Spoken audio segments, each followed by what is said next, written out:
बिहार की सियासत में लगातार हलचल बढ़ती जा रही है और नीतीश ने जब से राज्यपाल से मिलने का समय मांगा तब से बीजेपी की मुश्किलें बढ़ चुकी हैं और बीजेपी के लिए इस समय सबसे बड़ी मुसीबत है आरजेडी, क्योंकि वो जब से सबसे बड़ी पार्टी बनी है जेडीयू को उम्मीद की किरण मिल गई है।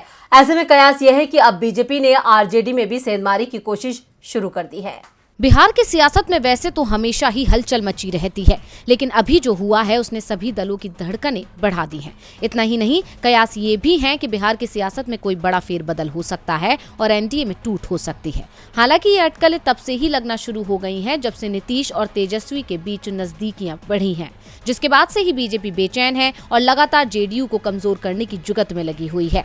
और अब आरसीपी सिंह के जेडीयू से इस्तीफा देने के बाद से बीजेपी के मंसूबे खुलकर सामने आ गए हैं और अब बीजेपी आरसीपी सिंह को दाना डाल रही है। इतना ही नहीं, अटकलें तो ये भी लग रही हैं कि बीजेपी अब राजद में भी सेंधमारी की कोशिश कर रही है, क्योंकि इस वक्त राजद ही बीजेपी के लिए सबसे बड़ी मुसीबत है। क्योंकि जब से एआईएमआईएम के विधायक राजद में शामिल हुए हैं तब से राष्ट्रीय जनता दल सबसे बड़ी पार्टी बन गई है। ऐसे में अगर जेडीयू गठबंधन तोड़ देती है और राजद में शामिल हो जाती है तो बीजेपी को सत्ता से हाथ धोना पड़ेगा और जेडीयू के ऐसा करने की संभावनाएं अब साफ नजर आ रही हैं। ऐसे में खबर ये भी है कि केंद्रीय गृह मंत्री अमित शाह ने मोर्चा संभाल लिया है और वो राजद में सेंधमारी की कोशिश में लग गए हैं। वहीं दूसरी तरफ आरसीपी सिंह बिहार में एकनाथ शिंदे की भूमिका में नजर आ रहे हैं और उनका दावा है कि जेडीयू के कई विधायक उनके संपर्क में हैं। इस सब उठापटक के बीच बिहार में बीजेपी के विधायक दल की बैठक जारी है और बीजेपी जाती हुई कुर्सी बचाने की जुगत में लगी हुई है।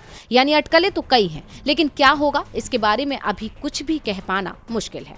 डीवी लाइव की रिपोर्ट।